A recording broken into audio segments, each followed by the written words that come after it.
Halo, saya dengan Laila Hairi. Selamat datang di kelas Komunikasi Publik.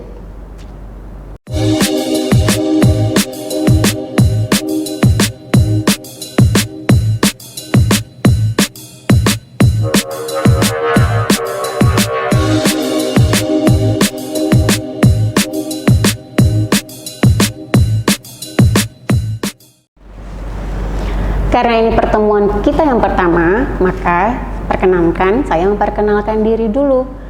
Kalian bisa panggil saya dengan Ibu Ella, atau Kak Ella, atau Mbak Ella, Sis Ella, terserah. Tapi biasanya orang-orang panggil saya dengan Ella aja. Kenapa sih kok saya tiba-tiba ada di sini dan pingin share ke kalian mengenai ilmu komunikasi publik? Kebetulan S1 saya 2002. Jadi jangan ketipu, saya kuliahnya 2002, lulus 2006 di Universitas Padjadjaran, Fakultas Ilmu Komunikasi. 3 tahun kemudian, saya kuliah lagi di Fakultas Manajemen Komunikasi Universitas Indonesia, ambil penjurusannya Marketing Komunikasi. Nah, karena punya latar belakang komunikasi, saya dengan senang hati, saya ingin sharing, berbagi kepada teman-teman mengenai ilmu dasar komunikasi. Kalau tadi saya memperkenalkan diri saya dan latar belakang pendidikan saya. Tapi pasti kemudian pertanyaan lanjutannya adalah pekerjaannya apa? Nah, kebetulan sehari-hari saya bekerja sebagai praktisi komunikasi, sebagai konsultan komunikasi di berbagai company, dan juga sekaligus saya menekuni hobi saya di bidang yang gak ada hubungannya sama sekali dengan komunikasi, yaitu di bidang interior. Jadi hari-hari selain saya mengerjakan yang relate dengan ilmu komunikasi, saya juga bergerak di bidang interior dan saya ada pegang satu brand. Saya sebagai founder dari sebuah brand furniture yang namanya adalah Voila Vintage. Tujuan pembelajaran kelas kita tuh apa sih? Nah, tujuan pembelajaran kelas komunikasi ini adalah yang pertama, mempelajari apa itu tentang komunikasi. Kemudian, bagaimana proses komunikasi, membedakan komunikasi verbal dan nonverbal, memahami pentingnya komunikasi yang efektif, mengidentifikasi sebab-sebab terjadinya kesalahpahaman komunikasi atau miscommunication, menjelaskan cara memperbaiki komunikasi, mampu menulis pesan bisnis, baik itu melalui surat menyurat, melalui email, kemudian juga mampu memanage sosial media, dan yang paling penting adalah mampu melakukan public speaking atau berbicara di depan umum. Karena kita mempelajari mengenai komunikasi publik, maka sudah sepatutnya yang pertama kali kita pelajari adalah mengenai teori ilmu komunikasi. Ada satu teori ilmu komunikasi yang paling terkenal, yaitu dari Lasswell. Teorinya adalah who says what in which channel, to whom, with what effect. Who itu siapa yang menyampaikan pesannya atau komunikatornya. Says what, message-nya, mengatakan apa, pesannya apa. Kemudian, in which channel, medianya yang digunakan apa. To whom itu audiensnya, kepada siapa pesan tersebut disampaikan. Atau bisa juga disebut sebagai komunikan atau receiver. With what effect, efek apa yang dihasilkan. Jadi, sekali lagi saya ulangi, teori komunikasi yang paling terkenal adalah dari Lasswell. Who says what, in which channel, to whom, with what effect. Selain teori komunikasi dari Lasswell, ada juga teori komunikasi dari pakar-pakar komunikasi yang lain. Contohnya adalah teori komunikasi dari William Albright. Komunikasi adalah pengoperan lambang-lambang yang berarti di antara individu-individu. Ada juga teori komunikasi dari salah satu pakar komunikasi di Indonesia, yaitu Bapak Onong Ujana Effendi. Beliau mengatakan bahwa komunikasi adalah proses penyampaian pesan oleh seseorang kepada orang lain untuk memberitahu, mengubah sikap, pendapat, atau perilaku baik secara langsung maupun tidak langsung.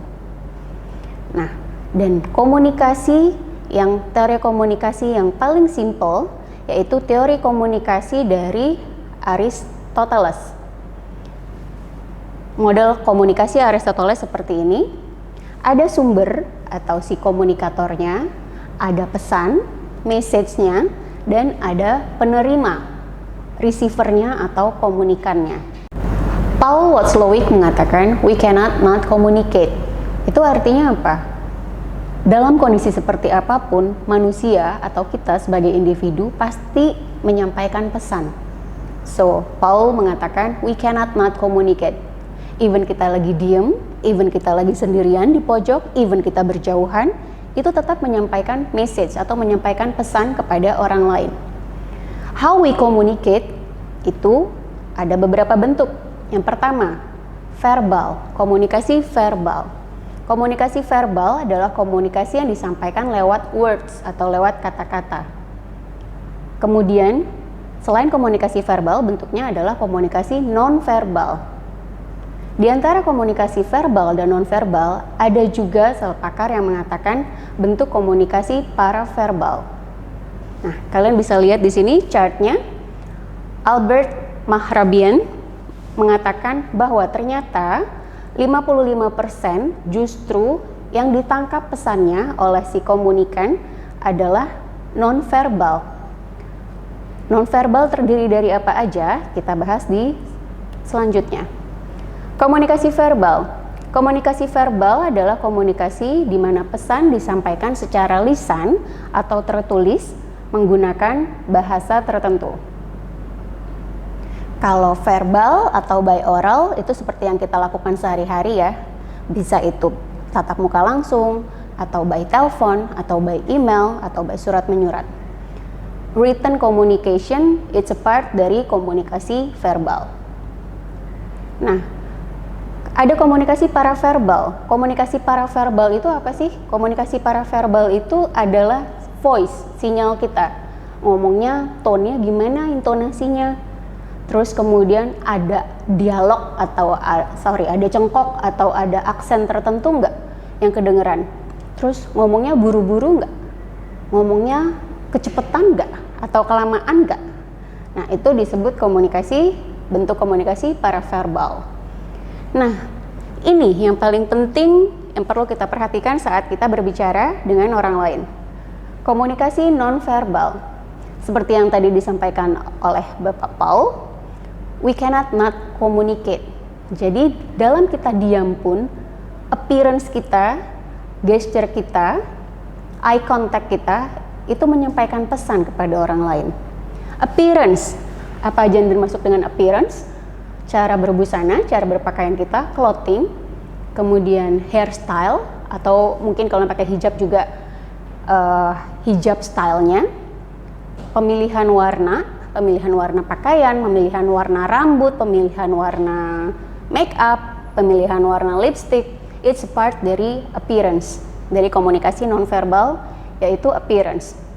Kemudian gesture, kalau secara nggak sadar saat kita ngomong, seperti yang saya lakukan sekarang, ada hand movement, ada pergerakan tangan. Ada orang yang kalau ngomong begini, itu maksudnya apa? Atau ada orang yang kalau nervous, suka keringetan, atau dia nggak sadar remes-remes tangannya sendiri.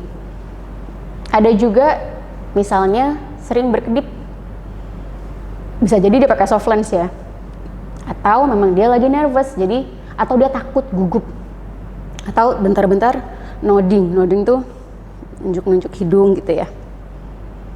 Nah, appearance, gesture, kemudian facial expression, smile, cara kita senyum sama orang lain, cara kita tertawa, itu juga menyampaikan message tertentu. Posture, itu cara kita berdiri atau cara kita duduk, itu juga dilihat orang sebagai pesan atau sinyal tertentu. Jadi jangan sampai salah duduk, misalnya lagi formal tapi duduknya misalnya sandar. Beda nggak pesannya kalau misalnya saya lagi sambil ngomong tapi sambil begini, sama saya ngomongnya sambil begini. Arm crossing, leg crossing, Sitting position itu adalah part dari posturenya kita, itu adalah bentuk komunikasi nonverbal. Eye contact itu juga ya, ada yang bilang kalau misalnya diajak ngomong, tatap mata lawan bicara Anda. Nah, ini eye contact. Karena eye contact itu penting untuk apa? Untuk menunjukkan kalau kita respect, kalau kita benar-benar mendengarkan lawan bicara kita. Dan paralinguistik kita ya, kalau ngomong coba dites, kecepatan nggak ngomongnya, atau suaranya kelewat pelan nggak, atau suaranya jangan-jangan kekencengan. Nah, itu adalah bentuk komunikasi dari komunikasi nonverbal. Fungsi komunikasi nonverbal sendiri apa? Yang pertama, meyakinkan apa yang diucapkan atau repetisi dari kalimat yang dikeluarkan secara verbal dari lisan. Iya Bu, bener. Jadi matanya ikut meyakinkan, tangannya ikut meyakinkan. Itu fungsinya komunikasi nonverbal. Kemudian menunjukkan perasaan atau emosi dari si komunikator. Kadang ada hal-hal yang nggak bisa dideskripsikan dengan kata-kata gitu ya. Kamu setuju nggak? Setuju. Sama misalnya ya, kamu setuju nggak? Iya setuju. Nah, beda kan facial expressionnya. Nah itu ada yang tersirat dan ada pesan yang tersurat juga. Nah, komunikasi nonverbal adalah pesan-pesan yang tersirat. Kemudian menunjukkan jati diri sehingga orang lain bisa mengenalnya. Yang dimaksudkan dengan jati diri itu apa? Appearance seseorang, penampilan seseorang itu menunjukkan identifikasi dia sebagai seorang pribadi nggak? Iya dong. Coba kita lihat bedanya orang yang berpakaian rapih dengan yang tidak rapih. Apa pesan yang disampaikan? Itu jelas berbeda kan? Kemudian warna rambutnya blondie, pink seperti yang dicontoh, atau ya udah biasa aja putih, hitam pekat. Itu juga menyampaikan pesan pada orang lain. Fungsi-fungsi komunikasi. Ada berbagai fungsi komunikasi itu sendiri. Yang pertama adalah fungsi informasi. Jelas kalau kita menyampaikan sesuatu, kita sebagai komunikator menyampaikan pesan kepada orang lain bisa menjadi informasi untuk si penerima pesan. Dan itu bisa menggunakan media apapun. Radio, televisi, internet, sosial media, itu part dari fungsi komunikasi sebagai informasi. Kemudian yang kedua, fungsi komunikasi adalah sebagai sarana sosialisasi. Ini juga jelas ya, kalau kita mau mengkampanyekan adanya potongan pajak untuk para UKM atau UMKM di masa pandemi.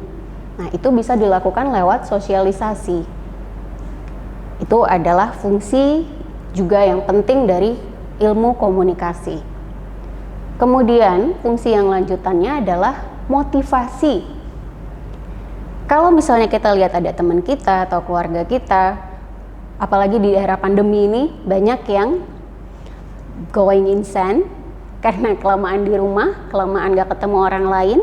Mungkin teman kalian atau teman-teman, baik itu teman dekat, teman jauh, atau kolega atau saudara kalian, sebenarnya adalah membutuhkan motivasi.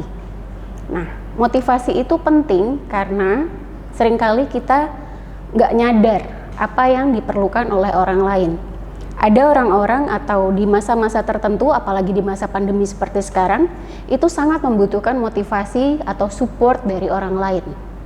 Dan motivasi itu sendiri merupakan fungsi dari ilmu komunikasi. Tadi sudah 3 ya. Yang pertama fungsi informasi, fungsi sosialisasi, fungsi motivasi, dan kemudian fungsi komunikasi untuk diskusi. Nah, diskusi itu bisa jadi hidup kalau komunikasinya lancar, bisa jadi diskusinya mandek atau mati kalau komunikasinya tidak berjalan dengan baik. Antara komunikator dan komunikan, message-nya tidak sama atau message-nya tidak terjadi pertukaran informasi yang seimbang. Nah, fungsi komunikasi adalah sebagai sarana diskusi yang diharapkan efektif diskusinya juga ya. Nah, fungsi komunikasi yang sedang berjalan sekarang, seperti yang ada di kelas ini, adalah fungsi komunikasi sebagai pendidikan, metode pendidikan sebagai sarana pendidikan, metode pendidikan. Kalau misalnya si gurunya atau dosennya atau trainernya tidak menyampaikan pesan dengan baik atau pemilihan medianya tidak tepat, fungsi pendidikannya juga bisa jadi terhambat. Seperti yang kita alami sekarang. Ini, kelas ini adalah fungsi komunikasi yang tujuannya sebenarnya lebih ke pendidikan. Tapi kalau misalnya kemudian hari dimanfaatkan untuk di luar pendidikan, ya nggak masalah juga. Tapi intinya fungsi komunikasi adalah penting untuk metode pendidikan. Jadi guru, dosen, trainer, atau orang yang ingin berbagi ilmu perlu menguasai ilmu komunikasi. Fungsi komunikasi selanjutnya adalah memajukan kebudayaan. Kenapa? Sekarang Indonesia sudah dikenal di berbagai negara. Kalau dulu Indonesia hanya dikenal Bali adalah Indonesia, tapi lewat fungsi komunikasinya dijalankan dengan baik, lewat komunikasi media sosial dengan kampanye-kampanye yang dilakukan oleh Kementerian Pariwisata, akhirnya budaya kita juga sudah mulai dikenal di mancanegara. Karena salah satu fungsi komunikasi yang juga penting adalah memajukan kebudayaan, memajukan peradaban. Fungsi komunikasi yang paling sering kita lihat di hari-hari, di TV, di internet, di YouTube, itu adalah fungsi komunikasi sebagai hiburan. Nah, ini karena kita dalam konteks ini adalah fungsi utamanya pendidikan, mudah-mudahan bisa ada selipan hiburannya juga di kelas ini ya. Tapi itu bukan fungsi utamanya. Fungsi komunikasi yang tidak kalah penting, apalagi di era-era misalnya sekarang ada yang kubu COVID adalah teori konspirasi. Ada kemudian yang kubunya ya COVID is real, COVID is something really big gitu. Nah, fungsinya komunikasi adalah menyatukan si dua kubu ini. Mungkin itu contohnya kalau sekarang lagi dari masa pandemi. Tapi kalau contohnya lagi waktu masa pemilihan presiden, ingat ada yang sampai kemudian dari saudara, dari temenan bener-bener musuhan gara-gara digosok terus isunya atau dia kemakan dari tontonan YouTube atau dari Facebook atau dari Twitter. Akhirnya komunikasinya dipakai tidak sesuai. Nah, fungsi komunikasi yang sesuai adalah sebagai sarana integrasi atau untuk menyatukan dua pendapat atau dua kubu yang berbeda. Atau seperti Indonesia, kita 34 provinsi, karena adanya komunikasi antara komunikasi dari Sabang sampai Merauke itu saling mengenal. Oh, ini adalah bagian dari Indonesia. Dan hal-hal tersebut itu yang akhirnya mengkerucut menjadi fungsi komunikasi untuk integrasi bangsa. Oke kelas, sekian materi kita hari ini mengenai ilmu dasar komunikasi atau teori-teori ilmu komunikasi. Kita ketemu lagi di kelas selanjutnya. Bye!